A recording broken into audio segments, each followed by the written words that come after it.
Hello, I'm so happy I got a hold of you. Welcome back to another exciting episode of Lucious Showcase. I am Lucious T, and this week we're taking a look at Infamous Second Son, the third game in the Infamous series, and one of the, not launch titles for the PS4, but one of the early releases in the PS4's life cycle. Oh hey, look at that. Look who finally decided to use his best friend Reaper. About damn time. It's like I've just been here as a ghost. You can see me in the background all the time. Why doesn't he give me any airtime? That's some freaking BS if you ask me. Now, one of the big draws for me getting a PS4 back in the day, I guess you could say now, was that when I picked up the PS3, I did play through Infamous 1 and 2 and really enjoyed it. Yeah, I watched him play that. Kind of boring. This was before this kind of open world game was really everywhere. You could climb anything. There was missions you could approach as you want, and you could be both good or evil. You either become the hero or you become infamous. It was around the same time that you can have similar choices in Mass Effect, and these things were all the rage. You didn't really outcome the end of the story that much differently, but it still did feel like your choices mattered.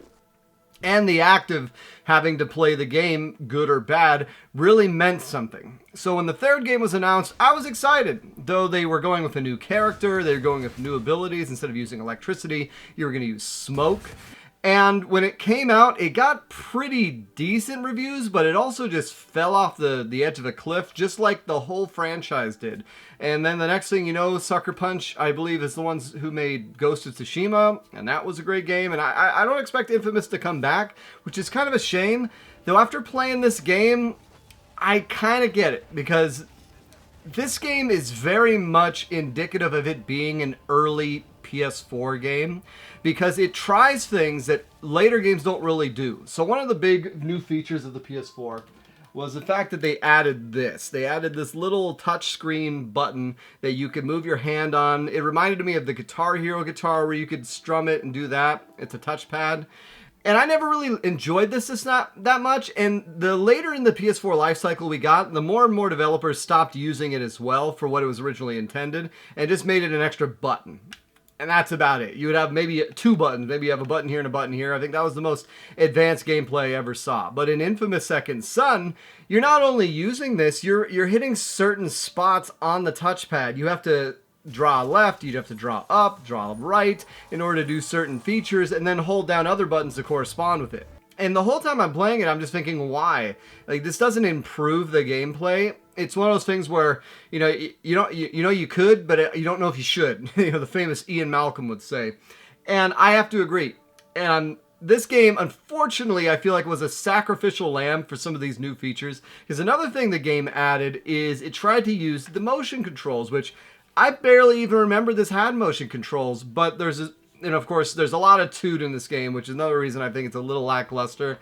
It's very much I think it was made in 2014, but the attitude and it almost feels like you're trying to be a punk teenager from the late 90s or early 2000s, spray painting things. You're constantly too cool for school. Don't listen to anyone. You're smug. You're smirking. But when you have to spray paint places, you got to take the controller, you got to hold it horizontally, you got to shake it, and then you got to use the buttons to spray the pictures.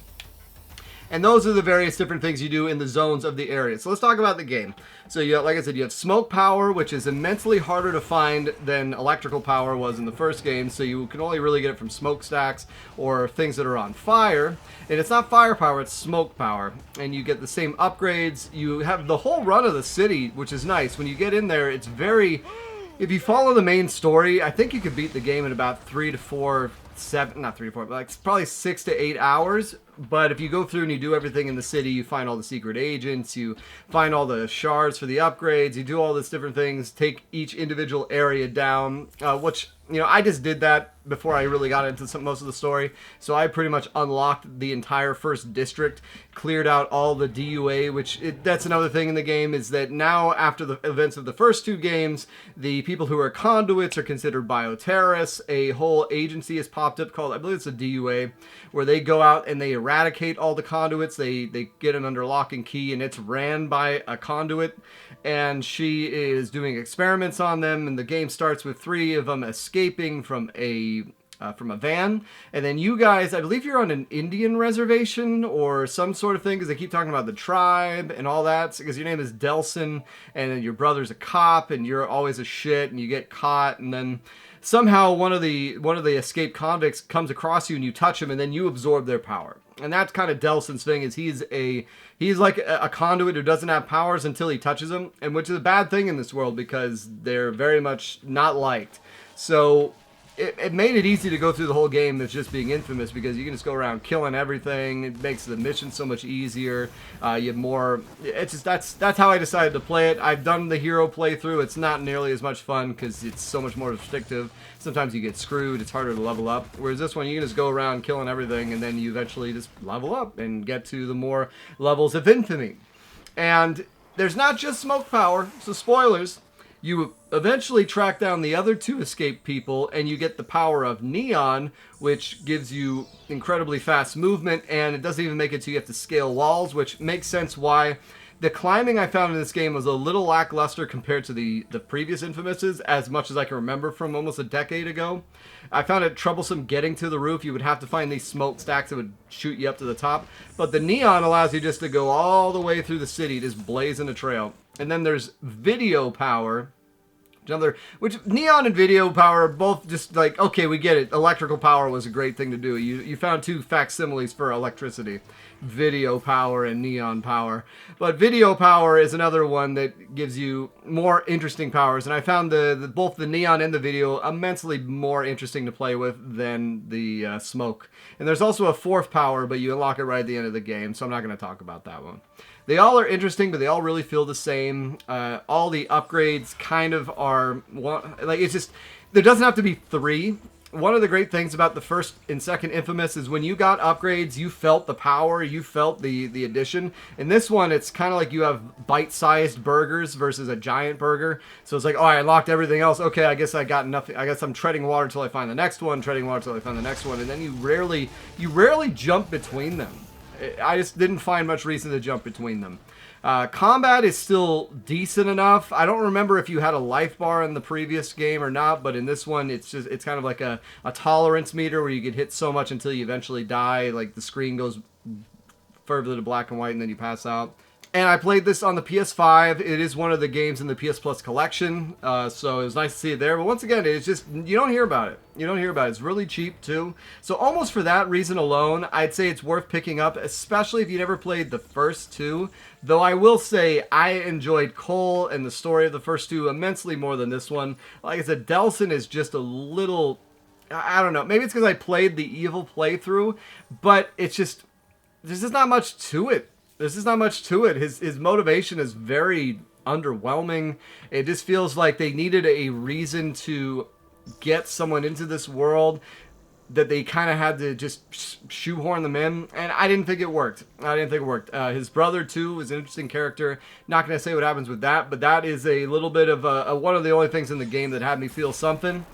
But, yeah, overall, I think I played it maybe 15 hours. I did pretty much everything, unlocked all the different zones. It's fun, but there's far better games out there. And that's kind of my overall thesis of this. This is probably a solid 7 or 8 out of 10. It's hard to play it now when I have so many better, like Spider-Man. Like, if you have this or Spider-Man, The Amazing Spider-Man, play The Amazing Spider-Man all day, because obviously you're Spider-Man.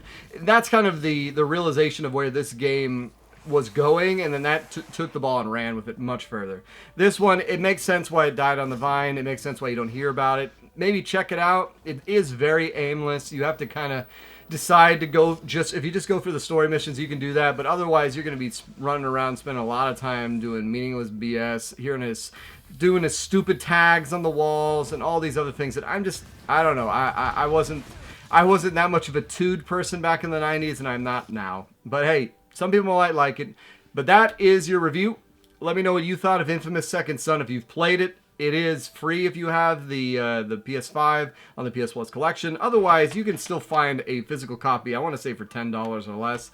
I don't know how much I got mine for. I don't even remember what I picked up, but I want to say it was 10 to 15 bucks. But anyways, that's all you get for this week, guys. It's been so nice getting a hold of you. Take care.